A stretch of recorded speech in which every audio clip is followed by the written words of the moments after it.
El amanecer se alza sobre las costas saladas del norte de Francia en el año 845 después de Cristo. El aire ya está denso con la tensión de un continente que despierta demasiado tarde ante una amenaza que apenas comprende.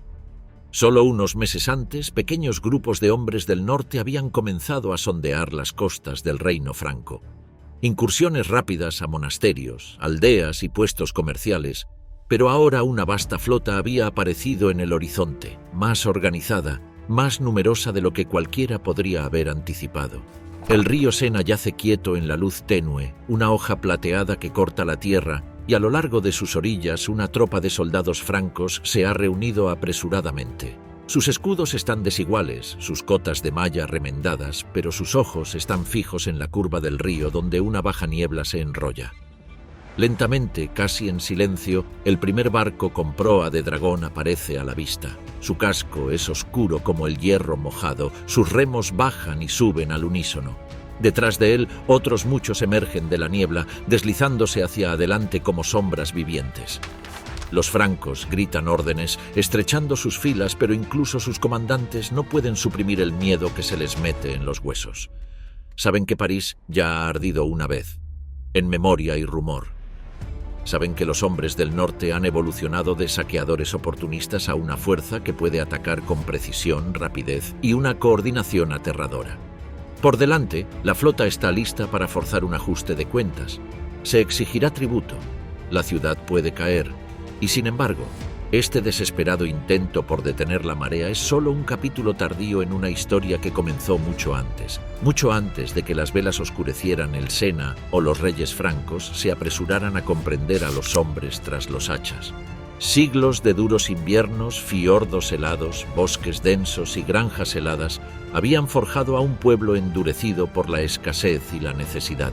En los profundos valles de Noruega, a lo largo de las tierras bajas de Dinamarca y junto a los amplios y tortuosos ríos de Suecia, la historia de los vikingos ya comenzaba a tomar forma. Barcos diseñados para conquistar tanto ríos como océanos, jefes tribales consolidando poder, redes comerciales en expansión y guerreros aprendiendo las artes tanto de saqueo como de asentamiento. Antes de la era vikinga. En los confines del norte de Europa, mucho antes de que el estrépito de los cuernos de guerra y el choque del hierro llegaran a las costas de Inglaterra y Francia, entre los años 500 y 750 d.C., la tierra misma moldeó las vidas de aquellos que un día serían llamados vikingos.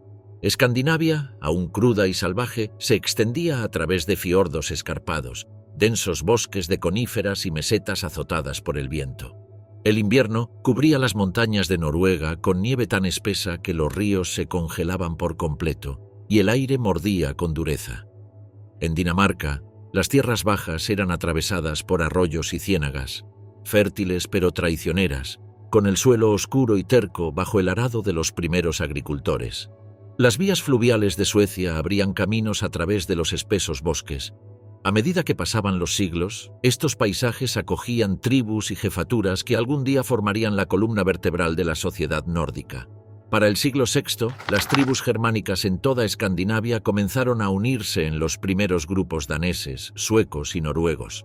Estaban unidos por el parentesco, el idioma y las primeras señales de una identidad regional.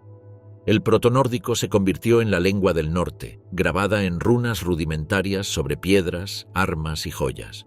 En medio de los bosques y los fiordos, pequeños asentamientos se agrupaban alrededor de ríos y puertos naturales, sus casas de madera robustas contra la nieve y el viento.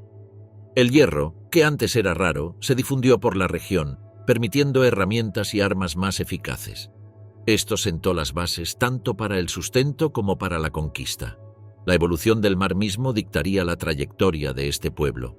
A finales del siglo VI, los constructores de barcos comenzaron a perfeccionar el diseño de los barcos de casco superpuesto, cuyas tablas se superponían para formar cascos lo suficientemente resistentes para viajar tanto por ríos como por mar abierto. Ligeros, flexibles y rápidos, estos barcos permitieron a los jefes tribales alcanzar comunidades distantes, explorar aguas inexploradas y transportar bienes o hombres con una eficacia sin precedentes. A lo largo de las costas, los herreros martillaban el hierro, Los comerciantes intercambiaban ámbar y pieles, y el aroma del humo de los hornos de madera se mezclaba con la salinidad del Mar del Norte. Incluso entonces, las tribus del norte comenzaban a mirar hacia afuera. El siglo VII fue testigo de la aparición de pequeños centros de poder regional. Los fuertes en colinas se alzaban sobre colinas como centinelas de piedra. Upakra en el sur de Suecia y Borre en Noruega protegían las tierras fértiles debajo de ellas. Estos fuertes, aunque defensivos, también se convirtieron en asientos de autoridad donde los jefes tribales administraban justicia, presidían banquetes y movilizaban guerreros. Dentro de sus salas de madera, las antorchas parpadeaban sobre los cráneos pulidos de ganado, el brillo de los broches de bronce y las inscripciones rúnicas que marcaban la propiedad del clan.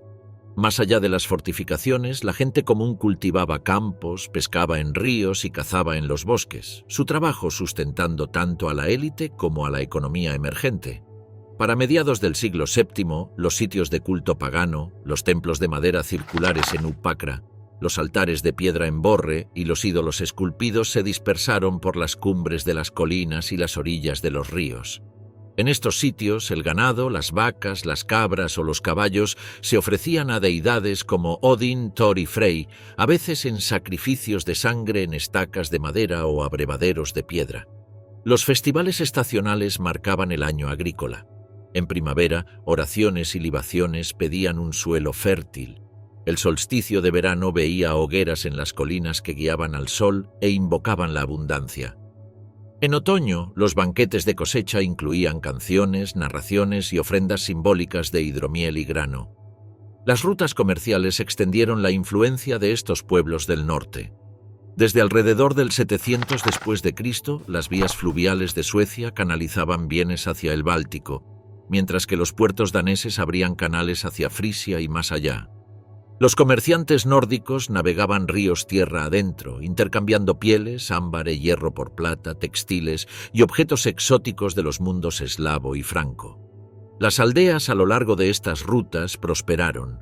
Las cabañas de los comerciantes se erguían junto a tabernas y astilleros, sus muelles vibrando con el crujir de las maderas y el murmullo de lenguas de tierras lejanas.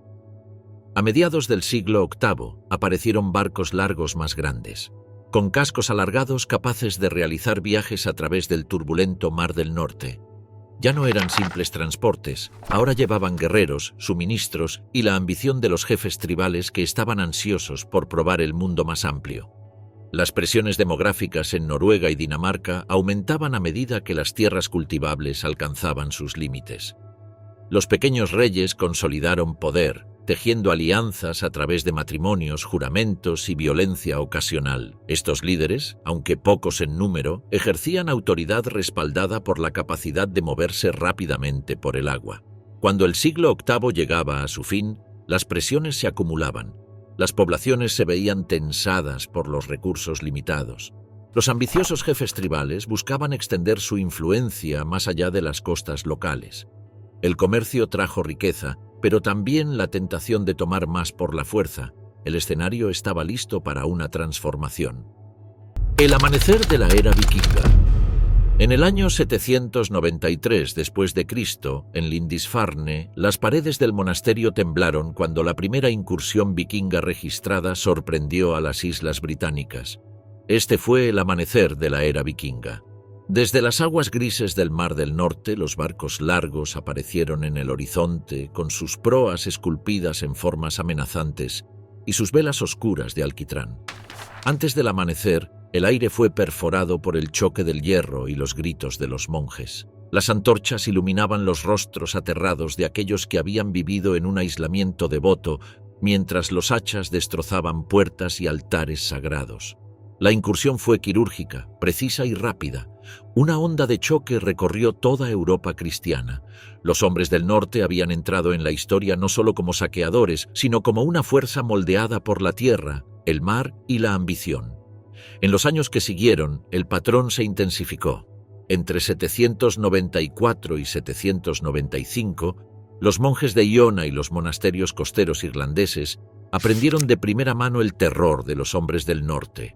Los barcos de madera se deslizaban silenciosamente por las aguas frías, los guerreros saltando a la orilla con hachas, lanzas y fuego. Las aldeas huían o se fortificaban apresuradamente, pero pocas podían resistir el ataque repentino y brutal. Se establecieron bases estacionales a lo largo de costas y desembocaduras de ríos, señalando un cambio de saqueos oportunistas a ocupación semipermanente. A principios del siglo IX, los saqueadores escandinavos cruzaron el Mar del Norte para atacar Frisia y las costas de la Francia carolingia. Las ciudades a lo largo del Sena y el Rin enfrentaron incursiones recurrentes. Los comerciantes huían con sus bienes y los señores locales se apresuraban a organizar defensas o pagar tributo. Para 841, los vikingos habían fortificado un Longfort en Dublín, transformándose de saqueadores a colonos.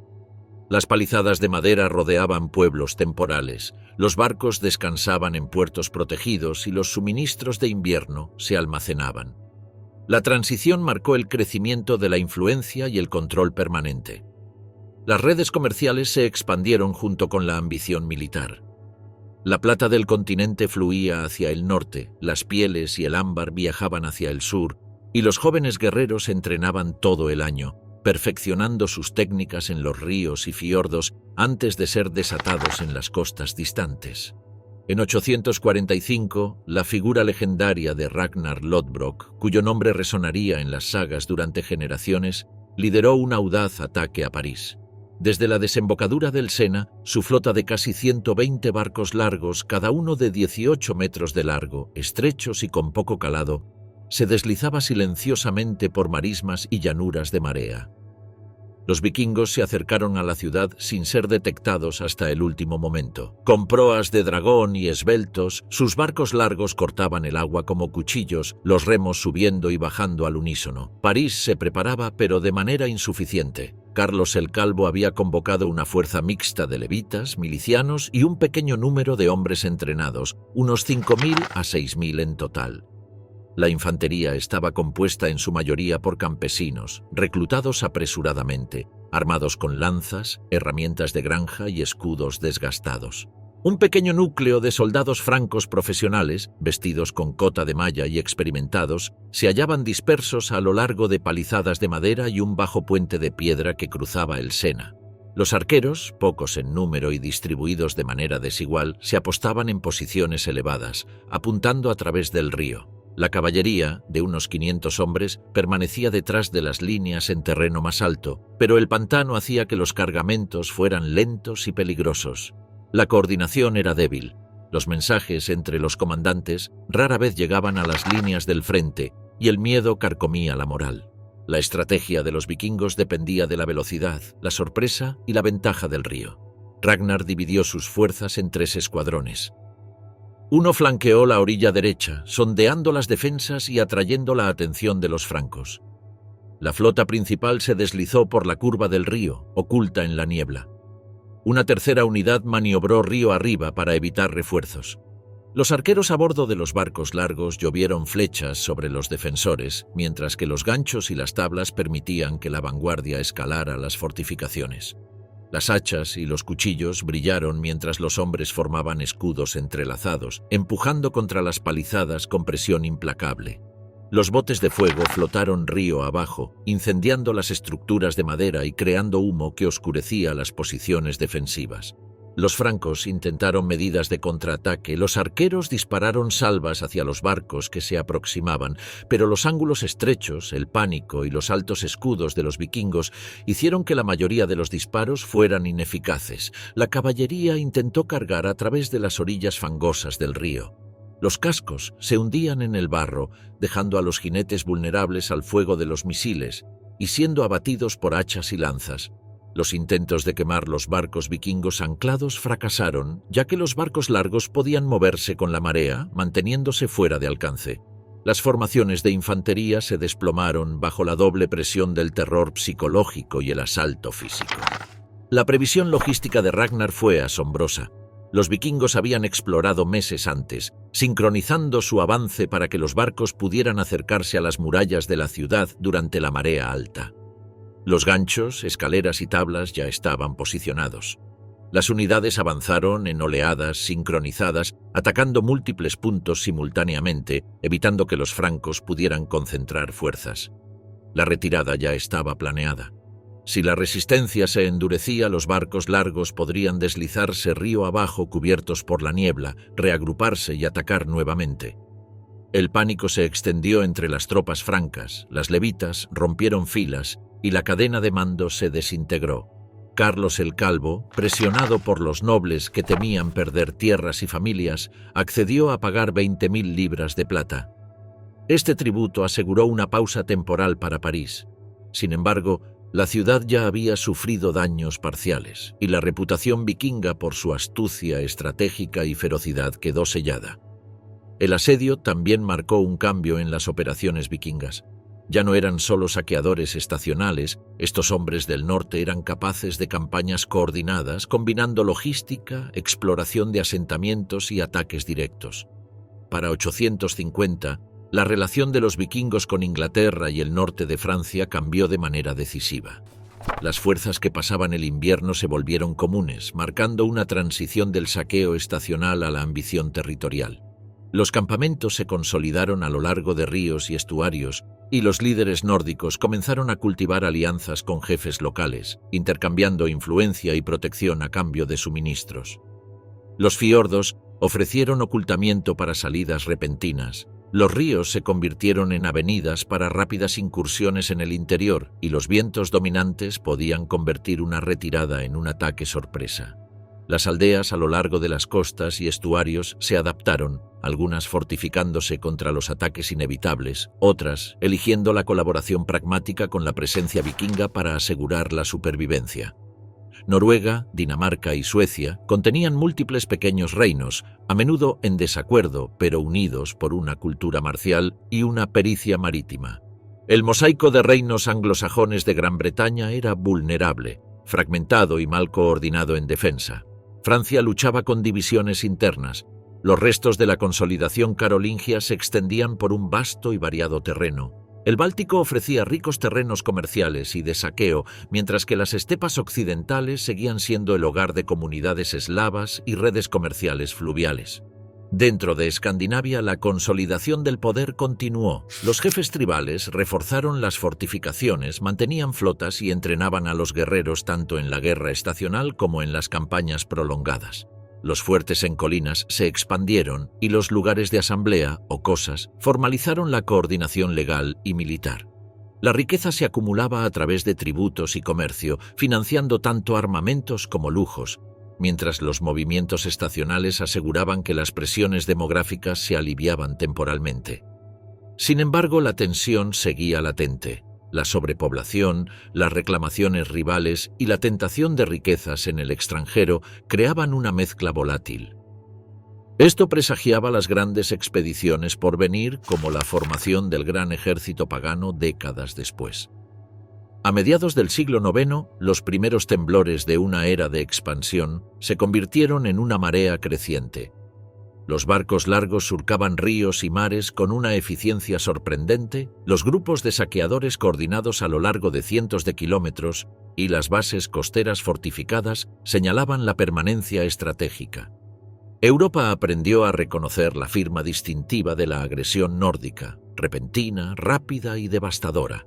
Los monasterios, ciudades y puertos se adaptaron, a menudo en vano. La explosión de violencia en las incursiones, que primero fue tan sorprendente en Lindisfarne, se convirtió en un crescendo recurrente en la creciente saga de la ambición vikinga. Un mundo modelado por la tierra y el mar, por el clima y la habilidad, por la ambición y la oportunidad, ahora se preparaba para una transformación dramática. De aquí en adelante los vikingos se expandirían. Expansión escandinava en el Atlántico Norte. A mediados del siglo IX, los viajes de reconocimiento hacia el Atlántico Norte se convirtieron en asentamientos permanentes. Ingolfr Arnarson, un jefe noruego recordado tradicionalmente a través de la crónica medieval islandesa Landnámabók, llegó en 874 como parte de una oleada de familias que huían de los esfuerzos de unificación política del rey Harald Fairhair, el primer monarca en consolidar gran parte de Noruega bajo una sola corona a finales del siglo IX. La ascensión de Harald interrumpió el sistema más antiguo de gobernantes regionales semi-independientes. Los jefes rivales, que se negaron a someterse, vieron sus tierras confiscadas o su influencia reducida. Muchas de estas familias desplazadas de guerreros, agricultores, astilleros y sus hogares se dirigieron hacia el oeste, hacia el Atlántico Norte. Ingólfr fue uno de ellos, y su asentamiento cerca de lo que más tarde se convertiría en Reykjavik marcó la redirección deliberada de las élites políticas de Noruega, pequeños nobles y sus dependientes hacia territorios nuevos y no reclamados, donde su autoridad pudiera persistir sin la interferencia de un rey centralizador. Durante las siguientes décadas, estos migrantes se establecieron a lo largo de los fiordos y desembocaduras de ríos de Islandia. No eran desconocidos errantes, sino linajes identificables registrados en Landnámabók, clanes poderosos como la familia Aud la de Mente Profunda, cuya matriarca era una noble cristiana viuda de las Hébridas, los descendientes de Ketil Flatnose, un prominente señor de guerra noruego con vínculos con Escocia y las islas, y los seguidores de Hjorleifr Hrodmarsson, el hermano adoptivo de Ingólfr, cuyo asesinato a manos de esclavos provocó uno de los primeros actos de retribución registrados en la isla. Estos colonos llegaron con barcos, ganado, esclavos y riqueza portátil. Las largas casas de tierra y madera se erguían a lo largo de ensenadas protegidas mientras las familias trazaban rangos de pastoreo a través de suelos volcánicos y escaneaban el horizonte en busca de tormentas que se deslizaban desde el mar de Groenlandia. Entre 880 y 930, el tejido social tejido por estas familias transformó los asentamientos dispersos en bloques de poder regional definidos. El liderazgo descansaba en manos de los Godar, jefes tribales locales cuya autoridad no provenía de una monarquía heredada, sino de su capacidad para reunir seguidores, mantener disputas, negociar alianzas y defender el honor dentro de sus distritos. Figuras como Thorstein Ingolfsson, hijo de Ingólfr, y otros líderes de segunda generación se apoyaron en el parentesco, el matrimonio y la riqueza, especialmente el control de tierras de pastoreo y puertos comerciales para consolidar su influencia. Estos Godar eran intermediarios políticos, no gobernantes absolutos.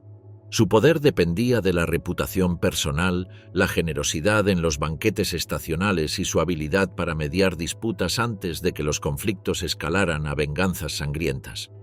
A medida que la población crecía y las reclamaciones de tierras aumentaban, la necesidad de un orden legal coordinado se hizo inevitable.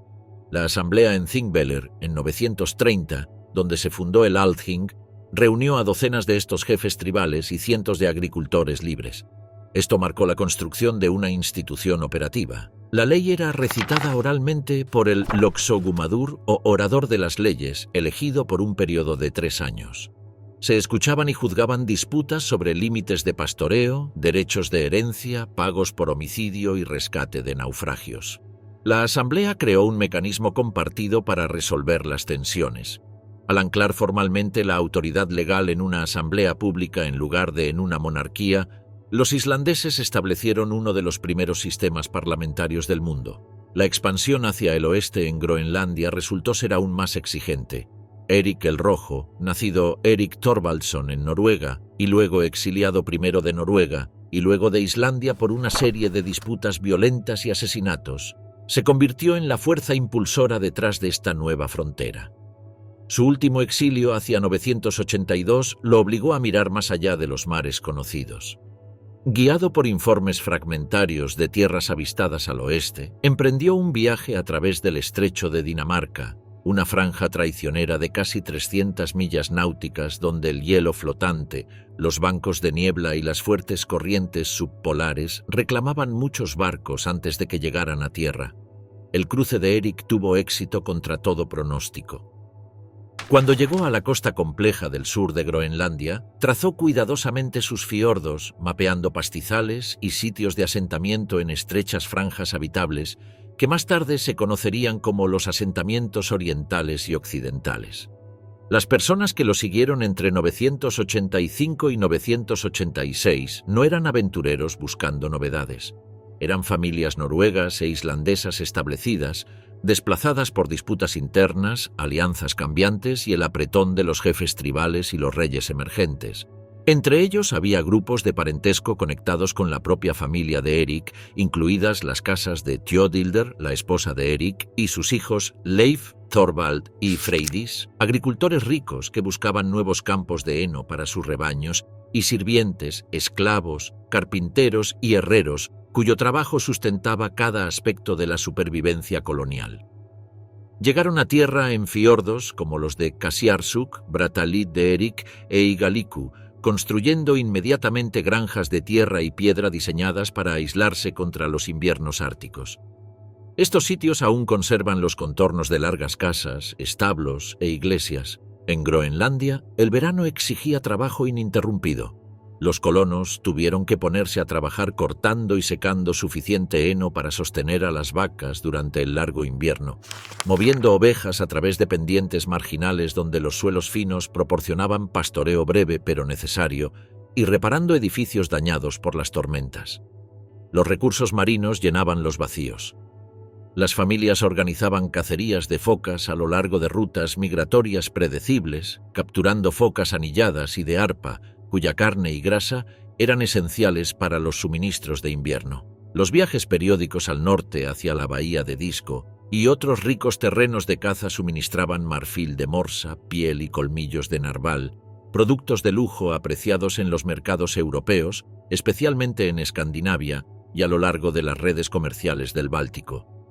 Los hogares rastreaban las reservas de forraje con precisión matemática, sabiendo que una tormenta severa o una helada temprana podrían condenar a todo el rebaño. La madera flotante, transportada desde Siberia y América del Norte por las corrientes árticas, funcionaba como el suministro primario de madera de la colonia, y su escasez modelaba todo, desde la reparación de barcos hasta la construcción de casas. El hielo marino dictaba el ritmo del movimiento. Su retirada tardía podría retrasar las expediciones de caza, mientras que su retorno temprano podría atrapar a los viajeros en campamentos remotos durante el invierno. Cada decisión, ya sea sacrificar ganado temprano, enviar hombres a una caza de morsas distante o arriesgar un viaje a Islandia, traía consecuencias. Alrededor del año 1000, Leif Erikson lanzó otra expedición hacia el oeste, guiado por avistamientos previos hechos por Bjarni Herjolfsson, cuyo viaje errante a lo largo de costas desconocidas sugirió la existencia de tierra más allá del mundo conocido. El aterrizaje de Leif en sitios correspondientes a la moderna Lands o Meadows en Terranova proporcionó bosques mucho más ricos que las pendientes deforestadas de Islandia y suelos capaces de producir grano autóctono. Los nórdicos llamaron a estas regiones Helluland, Markland y Vinland, distinguiéndolas por formaciones rocosas, cubierta forestal y abundancia estacional. Aunque los intentos de asentamiento permanente fracasaron debido a los conflictos con las poblaciones indígenas, conocidas en las sagas como los Skraelingar, y la presión logística de mantener las líneas de suministro transatlánticas, los viajes representan el alcance más occidental de la expansión medieval europea antes de Colón por casi 5 siglos. Al final del milenio, el mundo nórdico se extendía desde las llanuras fluviales de Europa del Este hasta las granjas de la tundra en Groenlandia y las despejadas costas de Vinland. Redes de leyes, comercio y parentesco unían estas comunidades distantes. Pero la guerra, el saqueo y el pillaje nunca terminaron en Europa. Los vikingos en Inglaterra. En 865, desde la costa nebulosa de East Anglia, llegó un gran ejército, conocido por la historia como el Gran Ejército Pagano. Liderado por el enigmático Ivar el Deshuesado y el experimentado Halfdan, la fuerza era una combinación de guerreros nórdicos de diversas regiones. No era una simple banda de saqueadores. La captura de York en 866 marcó un punto de inflexión. La ciudad, situada sobre el Ouse y protegida por accesos pantanosos, se convirtió en el corazón de un reino vikingo en Northumbria. Se erigieron fortificaciones de madera, se reforzaron las puertas y se construyeron largas casas para acomodar tanto a los guerreros como a los colonos. Desde estas posiciones, los grupos de saqueadores se expandieron por las tierras circundantes, explotando las debilidades de las defensas anglosajonas, recogiendo tributos y consolidando el control. El año 869 trajo consecuencias sombrías para East Anglia. El rey Edmund, conocido por su piedad y valentía, fue capturado y ejecutado por las fuerzas vikingas. El acto envió ondas de choque a través de Inglaterra.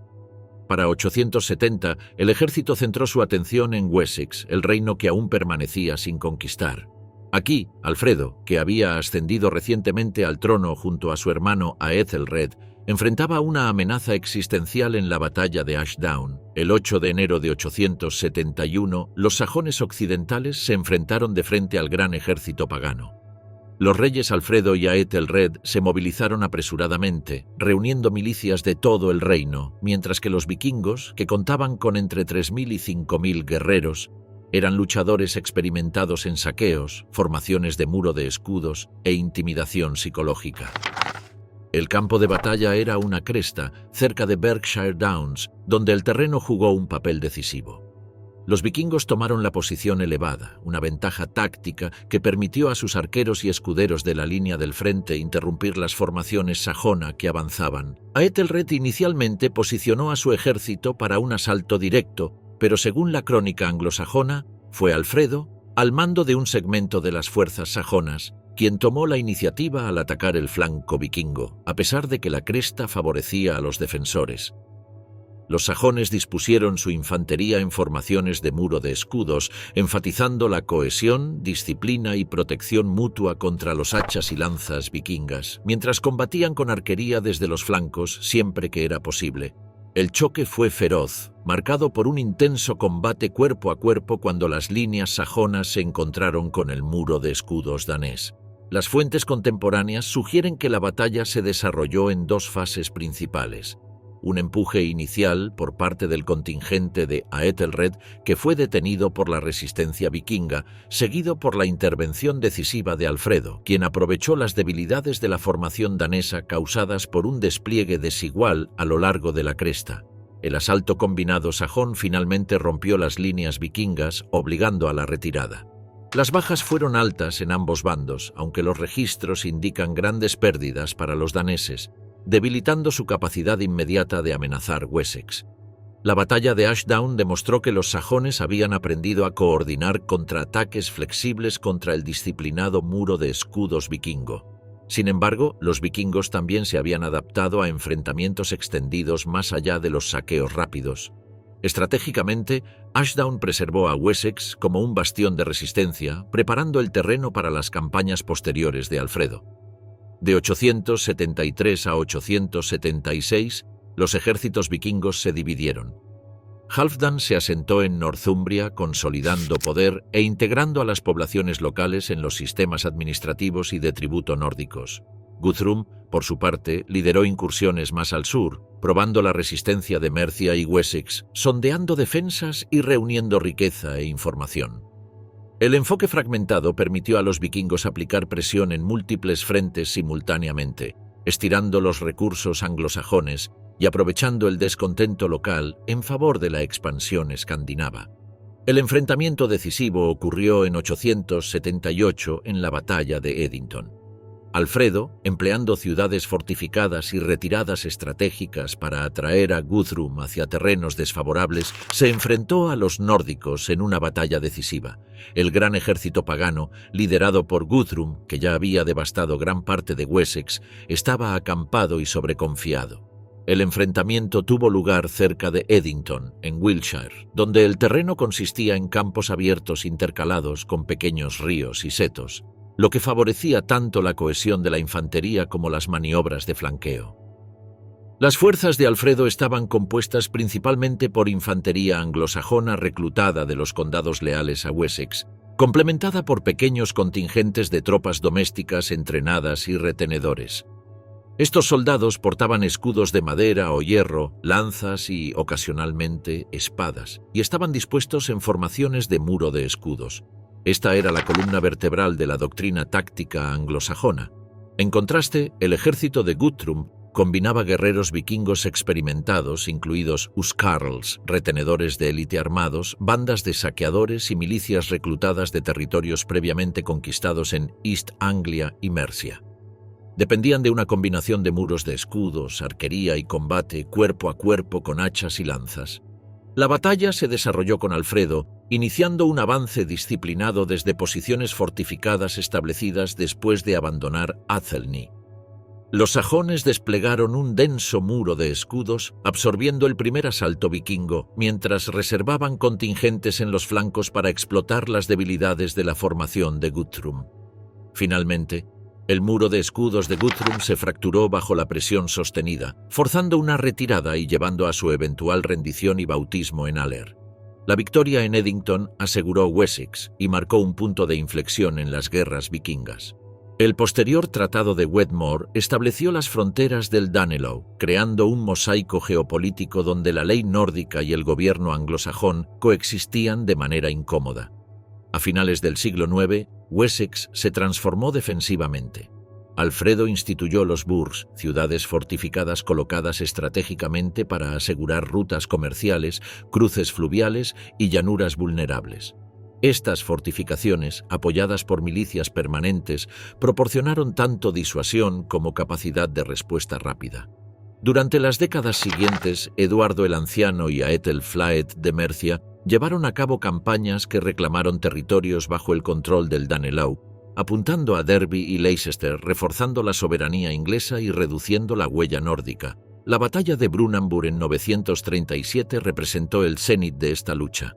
El rey Athelstan se enfrentó a una coalición de fuerzas nórdicas, escocesas y de Strathclyde. El campo de batalla, una amplia llanura atravesada por canales fluviales, amplificó la importancia de la cohesión de la infantería y la arquería, mientras que la caballería ejecutaba maniobras de flanqueo donde fuera posible. Los vikingos, expertos en golpes rápidos y tácticas de rodeo, se encontraron con una estructura de mando disciplinada y centralizada.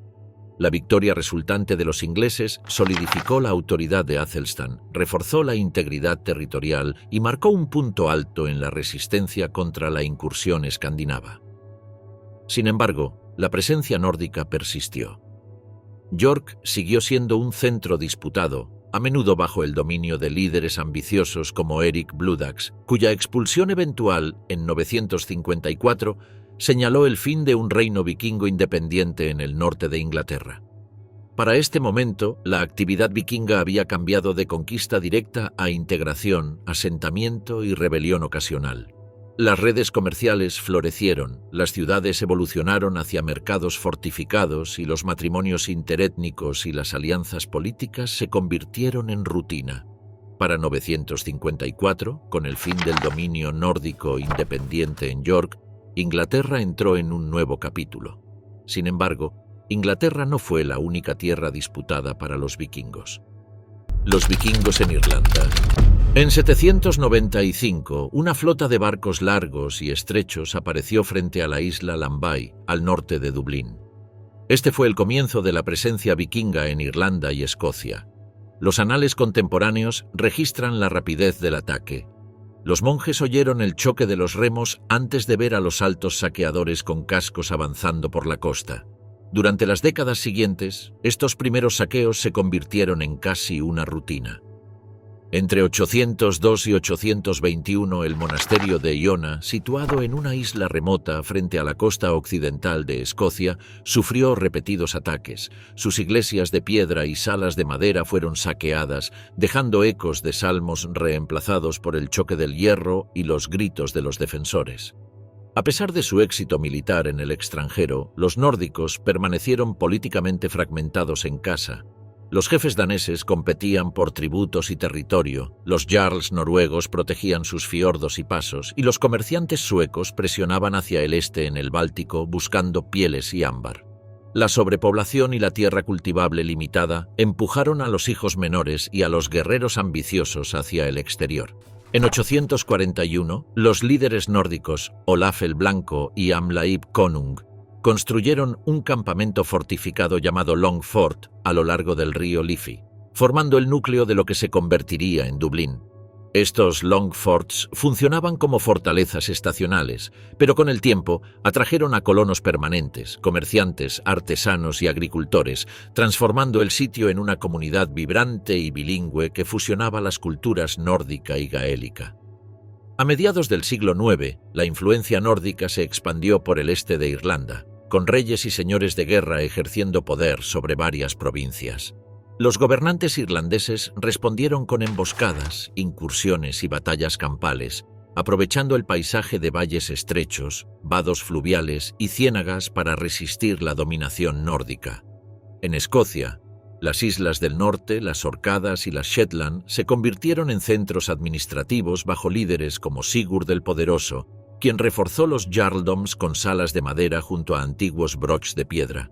Para mediados del siglo X, la presencia nórdica en el norte de Escocia y las islas del norte había madurado de bases de saqueo aisladas a señoríos marítimos organizados, con figuras como Thorfinn el Poderoso, hijo del anterior Jarl de Orcadas, Sigurd Hlodvirsson, emergiendo como actores centrales en esta transformación. Thorfinn reclamó el Jarldom de las Orcadas después de un periodo de disputas dinásticas y consolidación interna, uniendo los asentamientos nórdicos previamente fragmentados bajo una autoridad más centralizada. Su familia ya había forjado vínculos a través del Atlántico Norte y el norte de Gran Bretaña, conectando las Orcadas, Shetland y Caithness a través de una red de alianzas de parentesco, obligaciones comerciales y obligaciones militares compartidas. Estas alianzas le permitieron proyectar poder no solo dentro de las islas, sino a través del norte de Escocia, donde el mosaico de descendientes pictos, gaélicos del continente y jefes rivales nórdicos requería tanto diplomacia como fuerza para navegar. La expansión de Thorfinn hacia Caithness ejemplificó la interconexión del comercio, la gobernanza y la estrategia militar que definió el gobierno nórdico. Los asentamientos a lo largo de puntos costeros estratégicos funcionaban tanto como puestos comerciales como posiciones defensivas. Los barcos largos podían moverse rápidamente entre los fiordos, atacando comunidades hostiles o interceptando flotas rivales, mientras también transportaban bienes como marfil de morsa, pieles y pescado salado hacia Noruega, Irlanda y más allá.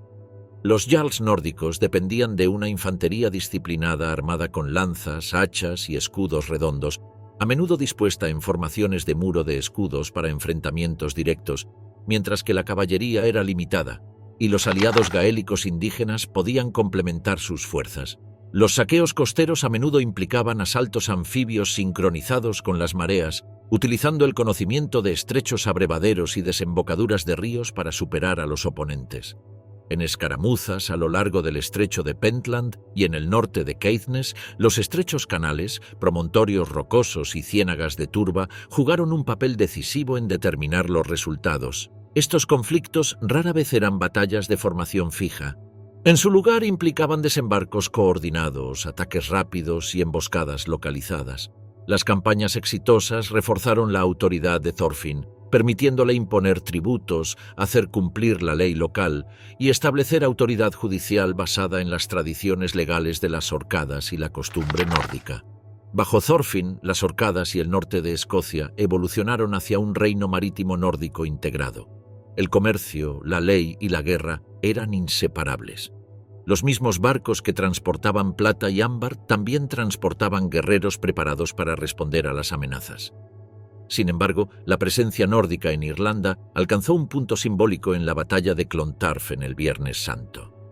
Luchada en el Viernes Santo, 23 de abril de 1014, la batalla sigue siendo, hasta el día de hoy, uno de los conflictos más famosos de la historia medieval irlandesa. En ese momento, Irlanda era un mosaico de reinos rivales y sobrereinos, con el alto rey de Irlanda, Brian Boru, de la dinastía Dál Gcais, buscando consolidar la autoridad y frenar la influencia nórdica concentrada en Dublín y sus territorios circundantes. Dublín había sido un bastión nórdico desde mediados del siglo IX, gobernado por reyes y jarls como Sigtryggr Silkbeard, que mantenía alianzas con los gobernantes irlandeses locales cuando era conveniente, y ejercía un considerable poder económico y militar gracias a redes comerciales que se extendían desde las Hébridas hasta el mundo franco. Para 1014, las tensiones habían escalado cuando Brian buscó afirmar el control sobre Leinster y los asentamientos vikingos a lo largo de la costa este, amenazando la autonomía tanto de los gobernantes nórdicos como de los reyes irlandeses aliados. En respuesta, se formó una coalición.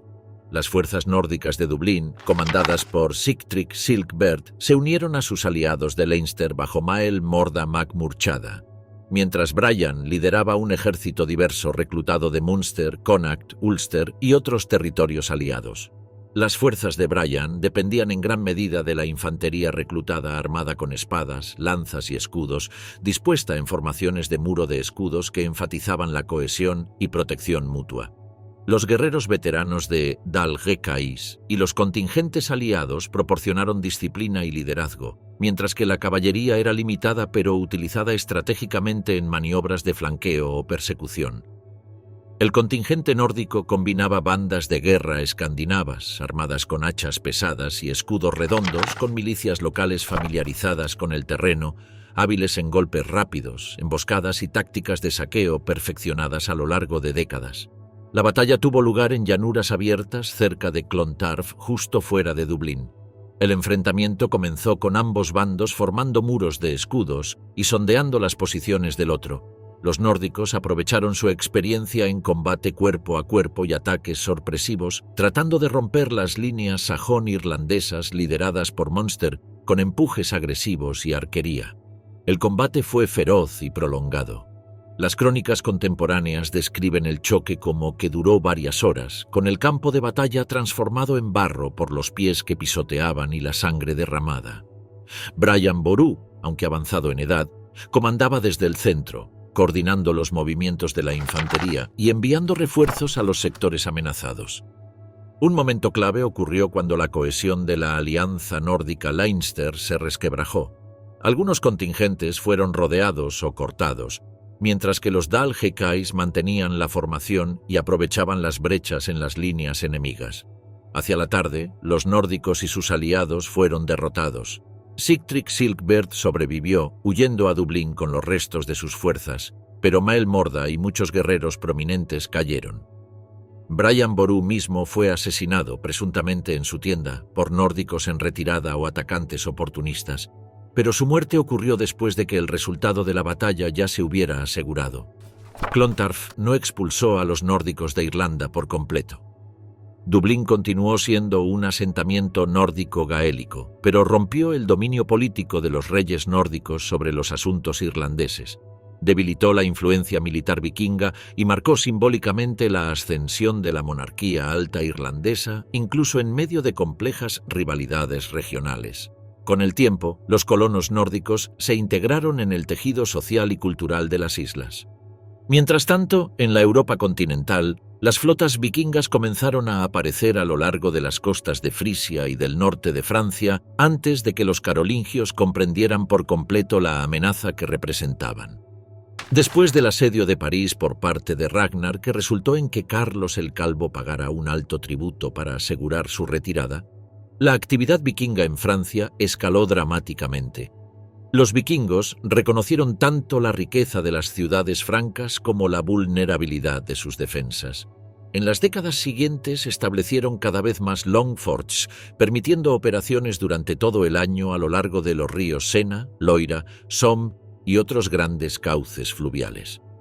Estas bases fortificadas, a menudo cerca de los centros urbanos, permitían a las flotas de saqueadores adentrarse con precisión en el interior y luego retirarse con seguridad.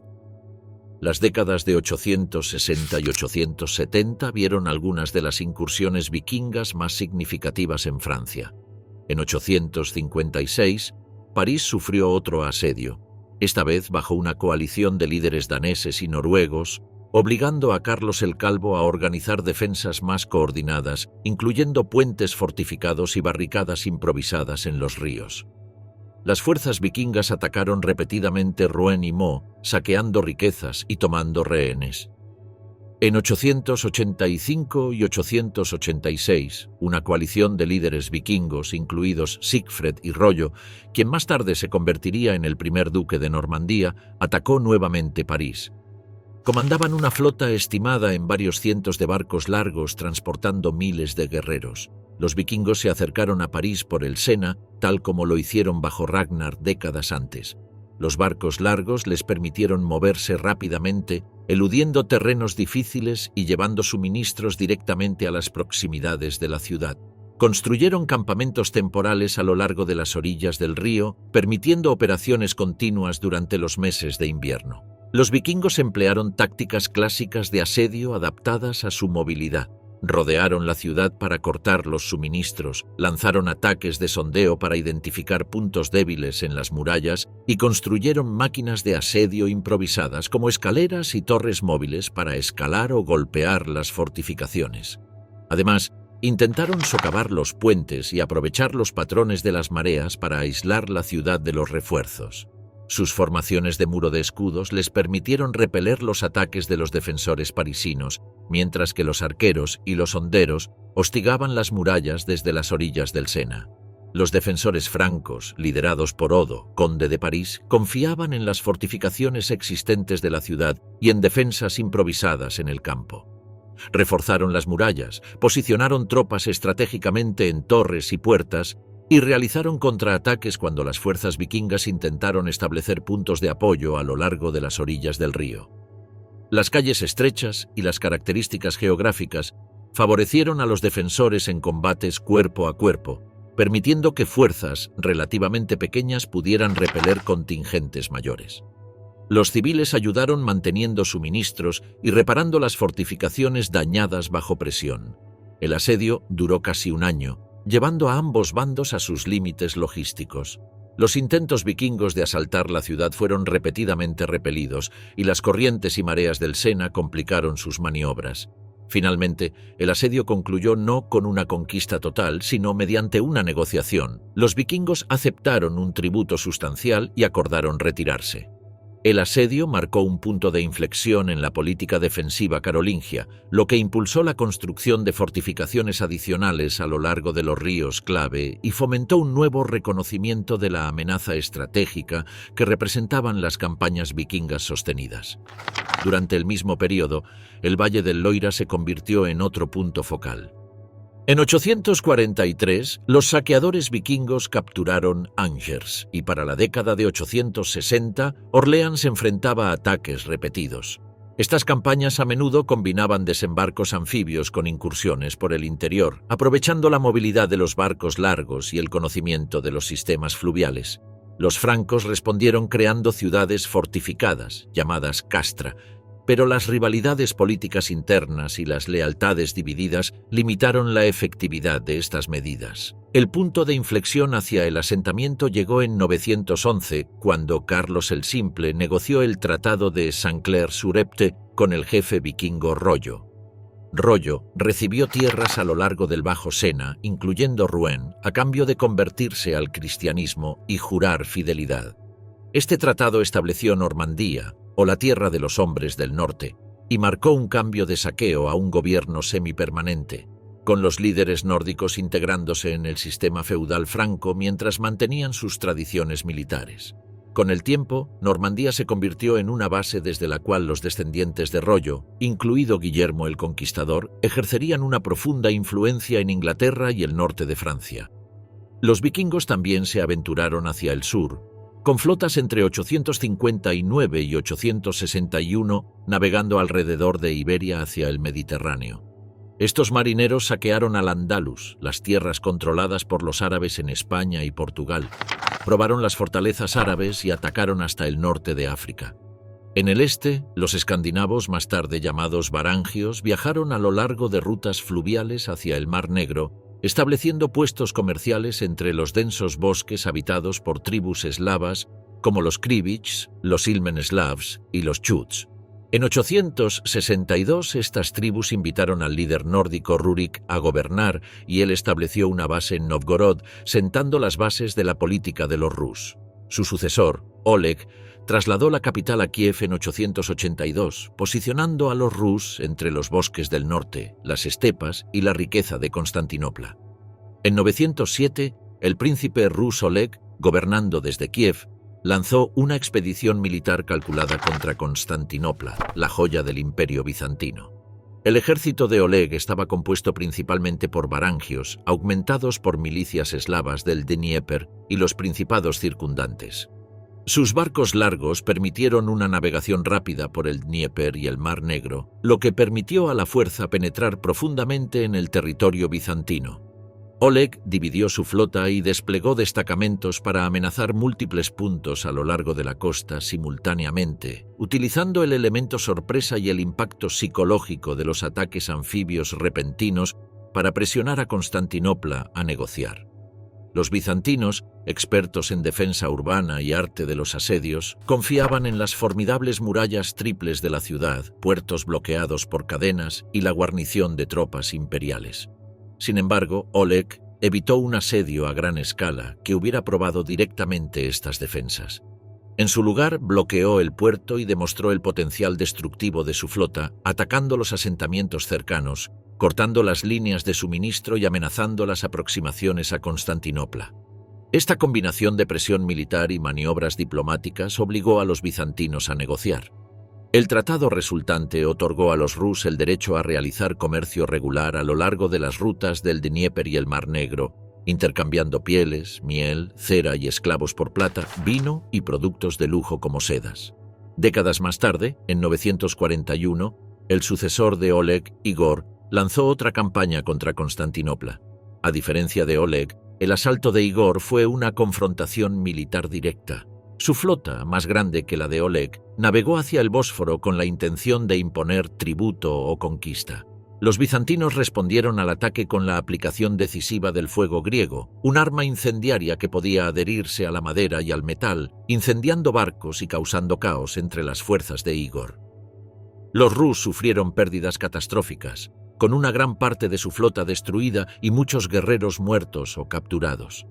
A pesar de este revés, para 944 ambos bandos restablecieron relaciones comerciales, reconociendo el beneficio mutuo. A los rus se les permitió comerciar libremente una vez más, y con el tiempo muchos de sus guerreros ingresaron al servicio bizantino. Estos varangios, altos, fuertemente armados y curtidos en batalla, se institucionalizaron como la Guardia Varangia Bizantina, mercenarios de élite juramentados para proteger al emperador.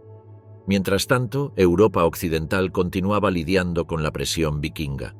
A mediados del siglo X, la expansión vikinga se transformó de saqueo a asentamiento, comercio y gobierno. Los príncipes rusos construyeron ciudades a lo largo de los ríos, los normandos cultivaron zonas de saqueo anteriores y los varangios sirvieron en cortes extranjeras. El pico de la guerra, la sociedad y la política vikinga. El siglo IX estaba llegando a su fin. Antes de que el amanecer rompiera, Escandinavia yacía envuelta en un silencio. A lo largo de la costa noruega, los fiordos permanecían como piscinas de tinta bajo imponentes paredes de granito, sus orillas rodeadas de escarcha que brillaba débilmente en la luz tenue. Una ráfaga solitaria barría el mar de Noruega, llevando sal y algas, ondulando sobre el agua hasta disolverse contra los acantilados. En Dinamarca, el invierno se aferraba obstinadamente a las tierras bajas, los pantanos vaporizándose bajo el primer toque del calor matutino, el viento repiqueteando sobre las tierras agrícolas abiertas donde las largas casas se hallaban bajas contra el horizonte, sus techos de paja oscuros por el rocío. Suecia despertaba más lentamente. Los ríos se deslizaban desde los bosques como hilos plateados, serpenteando junto a montículos funerarios y salas de madera donde los jarls se levantaban para recibir otro día incierto. Estos paisajes llevaban susurros de cambio. Escandinavia ya no era una constelación débilmente conectada de jefaturas locales. Las antiguas disputas locales que antes solo involucraban un fiordo o valle, ahora se conectaban en luchas más amplias por la supremacía. En el norte, en las tierras bajas, en los bosques profundos, el viejo mundo temblaba. Al oeste, las islas británicas estaban divididas entre reyes sajones, colonos nórdicos y las sombras decrecientes de reinos antiguos. El mar del norte, inquieto como un ser vivo, los unía a Escandinavia.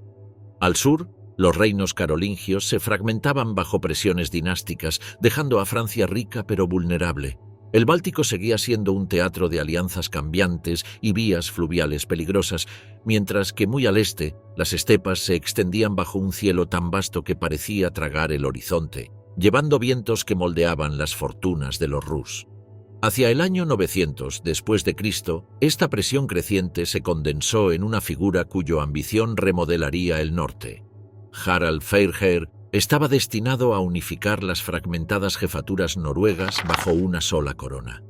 En los fiordos del oeste de Noruega, donde el mar se precipitaba en estrechos canales flanqueados por acantilados escarpados, los rivales de Harald habían luchado durante mucho tiempo por la supremacía. Las montañas comprimían la tierra en bolsas de poder, amplificando cada disputa. Sin embargo, en estos paisajes accidentados, Harald vio una oportunidad. A través de campañas, desafió el viejo orden de los jefes tribales independientes. En 872, Harald Fairhair enfrentó la confrontación más decisiva, la batalla de Hafrsfjord. El propio fiordo, un estrecho inlet cerca de lo que hoy es Stavanger, proporcionó tanto un dramático telón de fondo como un crisol táctico. Los acantilados empinados comprimían las aguas, canalizando los barcos en un paso donde la maniobrabilidad era limitada y cualquier error podía ser fatal. Harald, decidido a imponer su autoridad sobre los pequeños reyes y jarls rivales a lo largo de la costa occidental, reunió una flota de varios cientos de barcos largos. Cada barco llevaba entre 40 y 60 guerreros, incluidos hombres fuertemente armados con cascos de hierro, hachas, espadas y lanzas, respaldados por escaramuzas ligeramente armados entrenados en arquería y combate en formación de muro de escudos. Sus oponentes reunieron una fuerza comparable.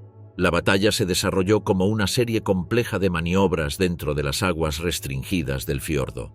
Las fuerzas de Harald buscaron dominar el canal disponiendo sus barcos largos en formaciones compactas, con escudos entrelazados para crear paredes defensivas móviles, mientras que hachas y lanzas se usaban para enfrentarse a los oponentes a corta distancia. Empleó una combinación de asaltos frontales y movimientos de flanqueo, usando barcos más pequeños y ágiles para hostigar los flancos enemigos mientras la mayor parte de su flota presionaba la línea central. Los jefes rivales confiaron en tácticas similares, formando muros de escudos sobre sus embarcaciones e intentando abordar los barcos de Harald, buscando romper la cohesión y dispersar sus formaciones. Los remos se rompieron bajo los golpes, los escudos se hicieron pedazos, y los guerreros cayeron en aguas heladas, donde solo los nadadores fuertes o aquellos rescatados por sus compañeros sobrevivieron. El enfrentamiento duró horas y la deserción finalmente se inclinó a favor de Harald. Su superior coordinación, la lealtad de sus retenedores y la capacidad de rotar unidades frescas de reservas fueron decisivas frente a una oposición menos disciplinada. Muchos de los jefes derrotados fueron asesinados, mientras que otros se sometieron a la autoridad de Harald, aceptando su gobierno a cambio de conservar privilegios locales. Después de la victoria, Harald consolidó su control sobre el oeste de Noruega. Estableció una monarquía centralizada que redujo la autonomía de los jarls locales y sentó las bases para un reino noruego unificado. La victoria en Hafrsfjord también envió un mensaje poderoso a través de los fiordos y hacia las regiones circundantes. La resistencia a la unificación de Harald era inútil y su flota podía imponer autoridad allí donde la diplomacia no podía. Al otro lado del estrecho, Dinamarca siguió su propio camino hacia la unificación. En las décadas de 930 y 940, Gorm el Viejo estableció el primer ancla firme de la monarquía danesa, gobernando sobre tierras bajas fértiles atravesadas por pantanos y tierras agrícolas que favorecían un control centralizado. Para 958, Harald Bluetooth había ascendido al trono de Dinamarca, heredando un reino que solo estaba parcialmente unificado y aún impregnado de las viejas tradiciones paganas. Desde el principio, Harald persiguió una doble agenda de consolidación política y transformación religiosa. Impuso el cristianismo a lo largo de su reino con persuasión y coacción, obligando a los jarls y líderes locales a aceptar el bautismo, mientras castigaba o exiliaba a aquellos que se oponían. Los templos paganos y los bosques sagrados fueron desmantelados y los ídolos de madera fueron derribados. El clero del Sacro Imperio Romano Germánico fue invitado a establecer iglesias, enseñar la nueva fe e integrar a Dinamarca en las redes religiosas y políticas continentales, proporcionando legitimidad al gobierno de Harald y un marco espiritual para la gobernanza. Al mismo tiempo, Harald emprendió un programa sin precedentes de ingeniería militar y administrativa. Comisionó la construcción de fortalezas circulares conocidas como Trelleborgs, que aparecieron en Jutlandia, Zelanda y Escania. Estas fortalezas eran extraordinarias por su precisión y diseño. Medían entre 120 y 150 metros de diámetro con terraplenes perfectamente circulares reforzados con palizadas de madera. En su interior, las calles radiaban desde un área central de mando, dividiendo el interior en parcelas estandarizadas que podían albergar tropas, suministros y caballos.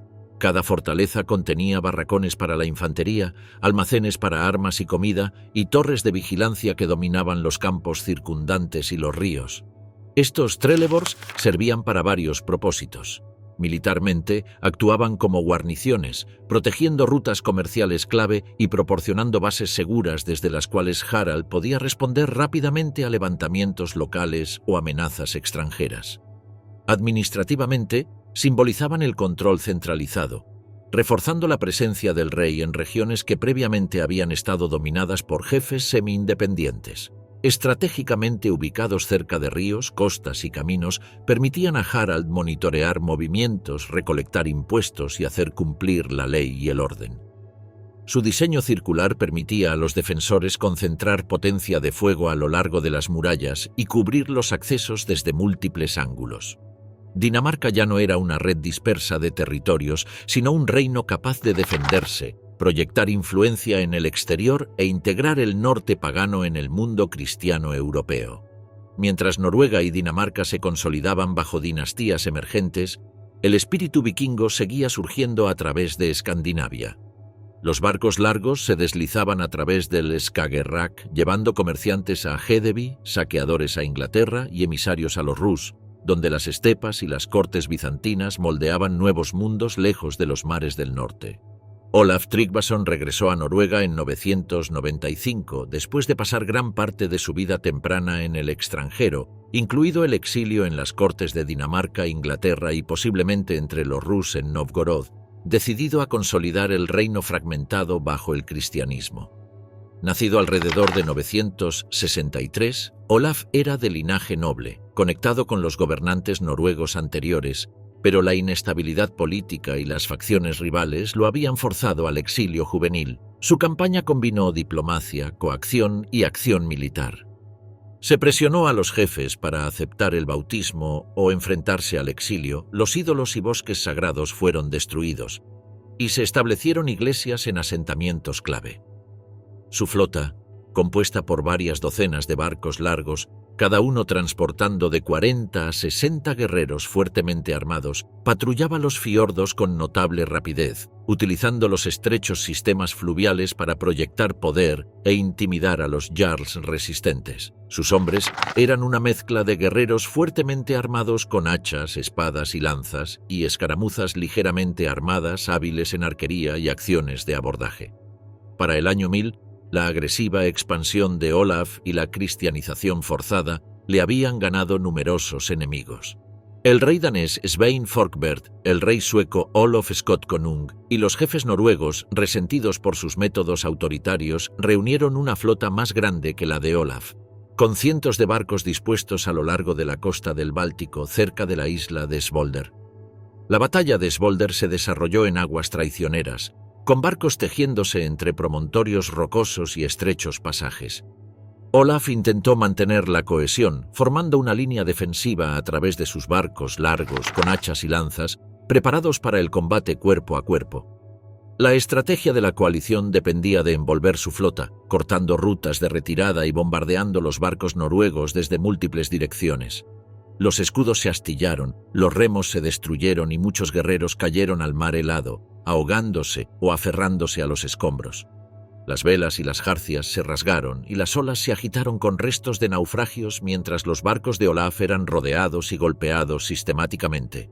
El último enfrentamiento de Olaf fue tanto heroico como trágico. Con sus barcos abrumados y sus hombres muertos o dispersos, saltó al mar rechazando la captura. La muerte de Olaf dejó el reino fracturado, con el poder regresando a los jefes regionales y aumentando la influencia extranjera, particularmente de Dinamarca y Suecia. Sin embargo, su campaña sembró la idea de una Noruega unificada y cristiana. Aunque la consolidación política inmediata fracasó, el precedente de autoridad central y reforma religiosa perduró, influyendo en los reyes posteriores. En este reino inestable llegó Olaf Haraldsson, Entre 1015 y 1030 consolidó la monarquía, codificó leyes y extendió la autoridad cristiana a través de regiones resistentes.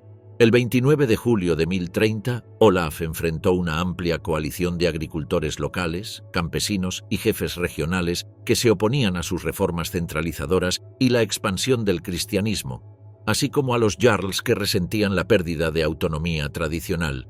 La noche anterior a la fatídica batalla de Stiklestad, Olaf comandó a unas 6.000 personas, incluyendo retenedores leales, caballeros y fuerzas reclutadas de regiones aliadas, mientras que la coalición opositora formada por Trondelag, Halogaland y distritos vecinos tenía un número similar, aunque muchos eran campesinos ligeramente armados reforzados por guerreros profesionales.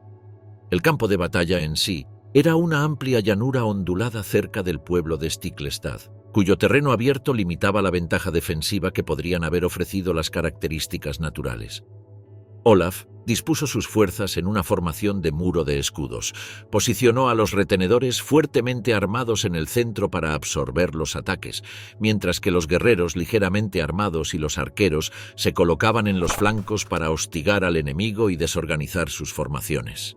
La batalla comenzó con una serie de ataques de sondeo, cuando las fuerzas campesinas, alentadas por los jefes locales, probaron la integridad de las líneas de Olaf. La lucha se intensificó en un feroz combate cuerpo a cuerpo, con hachas, espadas y lanzas, chocando a corta distancia.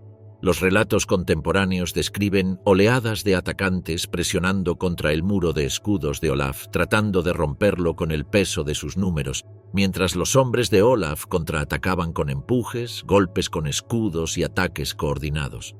La lluvia había convertido el terreno en barro, dificultando la caballería y haciendo que los hombres resbalaran, mientras que las ráfagas de viento hacían que las armas a distancia fueran impredecibles.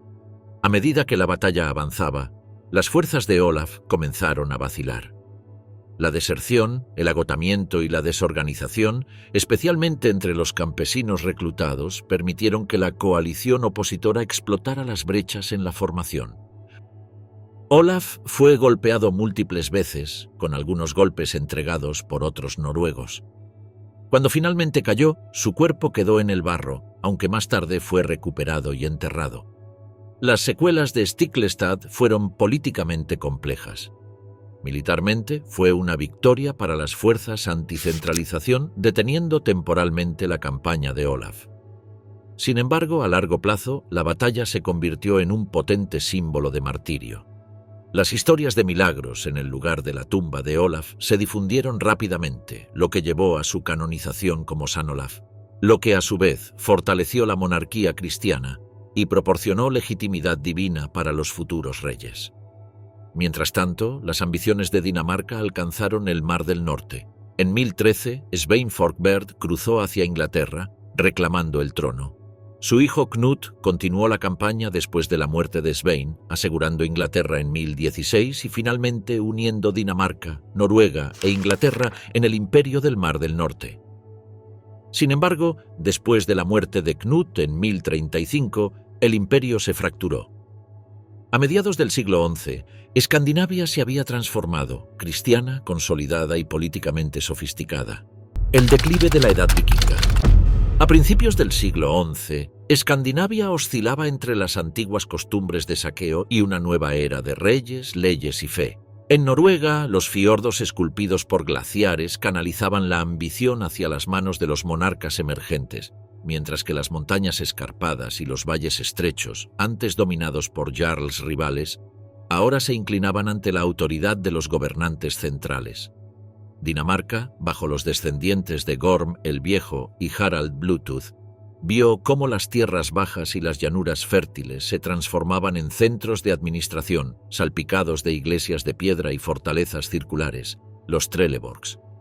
Incluso Suecia, con sus vastos bosques y ríos serpenteantes, comenzó la lenta consolidación de clanes fragmentados en territorios gobernados por reyes más fuertes, cuyas cortes estaban cada vez más pobladas por sacerdotes, escribas y funcionarios encargados de hacer cumplir la ley y la práctica cristiana. La geografía seguía dictando la estrategia, los ríos servían como arterias para el comercio y el movimiento de tropas, mientras que los fiordos y los pantanos podían esconder o atrapar fuerzas. pero las estructuras políticas ahora amplificaban el alcance de la autoridad más allá de los antiguos bastiones locales. Los barcos largos, que antes solo se levantaban para incursiones estacionales a lo largo de las costas de Inglaterra, Francia y el Atlántico Norte, ahora esperaban como instrumentos de defensa, llamados reales e intercambio comercial. Los comerciantes transportaban hierro, ámbar, pieles y marfil de morsa a través de puertos monitoreados y puertos fortificados, mientras que los guerreros encontraban servicio vinculado a los reyes y sus emergentes reinos en lugar de saqueo individual. El cristianismo se extendió de manera constante, desplazando los ritos ancestrales y legitimando a los nuevos monarcas. La antigua ética del honor y la retribución persistió, pero cada vez más se entrelazó con la fidelidad, la gobernanza y las alianzas estratégicas. El mundo vikingo de saqueo y bandas de guerra independientes daba paso a reinos donde los reyes, el clero y los comerciantes compartían el control sobre la tierra y el mar, pero el poder elemental del invierno, los fiordos y el inquieto mar del norte, seguía modelando las vidas y las ambiciones de aquellos que llamaban hogar a Escandinavia. La quietud de esta tensión se rompió con Harald Hardrada. Antiguo exiliado y mercenario varangio en Constantinopla, regresó a Noruega con riqueza, experiencia y ambición. Sus ejércitos crecieron, atraídos por la lealtad y el oro. En 1066 lanzó una campaña a través del Mar del Norte hacia Inglaterra. En el estuario del Humber desembarcó con barcos largos cortando las olas, hombres listos para la batalla. En Stamford Bridge, las fuerzas de Harald Hardrada, que contaban con unos 10.000 hombres, se enfrentaron a las fuerzas del rey Harold Godwinson, compuestas por housecarls y el Firth reclutado. Las tropas de Hardrada estaban compuestas principalmente por guerreros vikingos veteranos, infantería curtida en batallas armada con hachas, espadas y escudos redondos, con algunas tropas ligeras expertas en arquería. Por su parte, los hombres de Godwinson dependían de formaciones disciplinadas de muro de escudos, entrenadas en maniobras coordinadas y cohesión defensiva, reforzadas por levies montados y a pie provenientes de las regiones circundantes. La batalla se desarrolló a lo largo de las orillas del río, cerca del pueblo de Stamford Bridge, donde los nórdicos fueron sorprendidos después de una larga marcha hacia el interior. Los ingleses aprovecharon el terreno, forzando a las fuerzas de Hardrada a luchar en un campo de batalla restringido. Surgieron escaramuzas iniciales cuando los exploradores y las avanzadas chocaron, pero pronto los ejércitos principales se enfrentaron. Las formaciones de muro de escudos de Hardrada avanzaron en las tradicionales formaciones de cuña nórdica, con hachas brillando y lanzas en ristre, intentando romper la línea inglesa. Los housecarls de Godwinson respondieron con escudos fuertemente entrelazados y lanzas empujadas, absorbiendo los embistes y contraatacando con descargas disciplinadas. La lucha avanzaba de un lado a otro. Los vados del río y las orillas embarradas complicaban las maniobras. Los arqueros intentaban interrumpir las formaciones. El punto de inflexión llegó cuando Hardrada, sobreextendido y aislado en el campo, vio sus líneas interrumpidas por ataques de flanqueo y levies ingleses presionando desde la retaguardia. Exhaustos por la marcha forzada repentina y enfrentando a un enemigo cohesivo, las formaciones nórdicas comenzaron a fragmentarse. Hardrada luchó al frente y fue asesinado por una estocada en la garganta o la cabeza, enviando una onda de choque a través de sus tropas. Una vez que su rey cayó, la moral se desplomó. Muchos guerreros vikingos se rindieron, fueron asesinados o huyeron hacia los barcos restantes. Las consecuencias decidieron el fin de la amenaza noruega para Inglaterra y marcaron uno de los últimos ejemplos a gran escala de los tradicionales ejércitos vikingos de saqueo, chocando con la infantería organizada y centralizada bajo el mando de un monarca. Después de Stamford Bridge, el saqueo y la conquista disminuyeron. Los reinos escandinavos se consolidaron bajo el gobierno cristiano, las ciudades fortificadas defendieron las costas y el comercio se convirtió en el motor central de la riqueza. Los fiordos, ríos y mares permanecieron, pero ahora alimentaban estados en lugar de impulsar conquistas distantes. La edad vikinga se desvaneció, dejando solo su recuerdo atrás. Guillermo el Conquistador. Escandinavia despertó una vez más bajo fiordos envueltos en niebla, tierras bajas barridas por el viento y ríos lentos y enérgicos.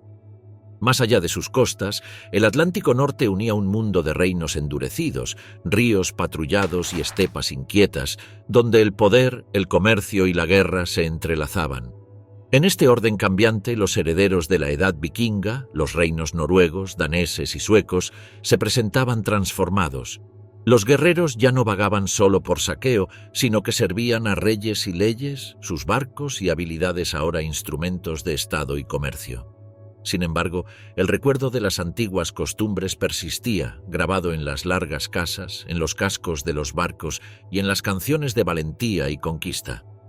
Ningún lugar era más visible este legado que al otro lado del canal, en Normandía, donde los descendientes de los colonos vikingos habían forjado un principado tanto ferozmente marcial como profundamente adaptable. Durante más de un siglo, los normandos, nacidos de sangre nórdica pero profundamente influenciados por el idioma franco, las costumbres feudales y la ley cristiana, se habían convertido en una fuerza con ambiciones mucho más allá de su estrecha franja de costa. Su caballería tronaba a través de campos abiertos con la precisión de una sola mente. Sus duques comandaban una lealtad forjada a través de generosidad calculada y férrea disciplina. Sus monasterios y cortes latían con la riqueza obtenida de tierras conquistadas y puertos bulliciosos. En el castillo de Rouen, el aroma de cuero curtido y malle aceitado se mezclaba con la fresca corriente del Sena y entre sus pasillos, Guillermo, duque de Normandía, llevaba consigo la energía inquieta de sus antepasados vikingos. Al otro lado del mar, Inglaterra se presentaba tanto como un premio como un desafío. La muerte del rey Eduardo el Confesor en enero de 1066 había dejado la sucesión del reino incierta, con sus magnates divididos, sus fronteras alertas pero inquietas. Harold Godwinson, recién coronado, buscaba estabilidad con rapidez. A finales de septiembre, después de que el asalto de Hardrada en Stamford Bridge fallara y se desmoronara bajo el contraataque apresurado de Harold Godwinson, el rey inglés solo pausó el tiempo suficiente para enterrar a los muertos antes de dirigirse al sur. Su ejército estaba exhausto, destrozado, con sus filas reducidas por la ferocidad de la batalla del norte. Sin embargo, los vientos a lo largo del canal trajeron noticias ominosas. Guillermo había desembarcado en Pevensey. El duque normando se encontraba sobre tierra inglesa, su caballería desembarcando, sus arqueros formándose, sus estandartes desplegándose bajo el sol de otoño. La conquista había comenzado. En las laderas cerca de Hastings, bajo un cielo rayado con nubes que se desplazaban, se formó el muro de escudos inglés, una muralla viviente de hombres armados con hachas, lanzas y una resolución férrea. Era el 14 de octubre de 1066. El ejército de Guillermo estaba compuesto por una fuerza altamente disciplinada y equilibrada de aproximadamente 7.000 hombres, divididos en tres componentes principales: infantería armada con lanzas, espadas y escudos, una caballería de caballeros fuertemente armados entrenados para cargas y maniobras de flanqueo, y arqueros que lanzaban voladuras de flechas para interrumpir las formaciones enemigas. Las fuerzas de Harold, aproximadamente entre 5.000 y 7.000 hombres, dependían principalmente de infantería, housecarls, retenedores profesionales armados con hachas y espadas, y el Fyrd, levies locales reclutados de los condados ingleses más livianos y equipados con lanzas, arcos y escudos.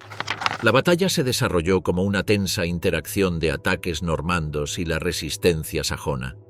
Los primeros asaltos normandos dependieron en gran medida de los arqueros, que intentaron perforar el muro de escudos, seguidos de avances de infantería para sondear brechas. Luego se ejecutaron cargas de caballería para romper y envolver secciones del muro, explotando cualquier disrupción causada por la arquería o retiros fingidos. Guillermo utilizó el engaño, ordenando retiradas controladas para atraer partes de las fuerzas de Harold colina abajo hacia posiciones vulnerables, rompiendo la cohesión del muro de escudos. El combate fue cercano y brutal, con repetidas oleadas de tropas normandas chocando contra los sajones firmes. Las fuerzas de Harold lograron repeler los primeros asaltos, pero la coordinación normanda, combinada con una arquería sostenida y maniobras estratégicas de caballería, gradualmente erosionó su defensa. Esto fue seguido por las muertes de prominentes líderes sajones y, finalmente, Harold mismo, quien fue alcanzado en el ojo por una flecha. Las líneas inglesas cedieron y se dispersaron. Con la coronación de Guillermo en Navidad de 1066, el legado de la edad vikinga adoptó una nueva y sorprendente forma. Los descendientes nórdicos ahora se sentaban en el trono inglés, moldeando sus leyes, idioma, arquitectura y aristocracia. Los ecos de los barcos largos se desvanecieron, reemplazados por fortalezas de piedra, levies feudales y la lenta, deliberada reorganización de un reino conquistado. Sin embargo, bajo este nuevo orden, los hilos más profundos del legado nórdico continuaron resonando. La carga de caballería normanda llevaba trazos de la audacia vikinga. Las estructuras administrativas impuestas sobre los condados ingleses reflejaban un gusto heredado por la autoridad, perfeccionado a través de generaciones de consolidación escandinava. Las grandes casas de madera de Inglaterra dieron paso a la piedra normanda, pero la fusión cultural que siguió llevó consigo recuerdos de ambos. En Islandia, lejos de los centros de la política europea, las sagas comenzaron a tomar forma escrita durante los siglos XII y XIII. Estas largas narrativas, parte crónica familiar, parte biografía heroica, preservaron las tradiciones orales de un mundo que ya se desvanecía en la historia. Los descubrimientos arqueológicos profundizaron aún más la imagen.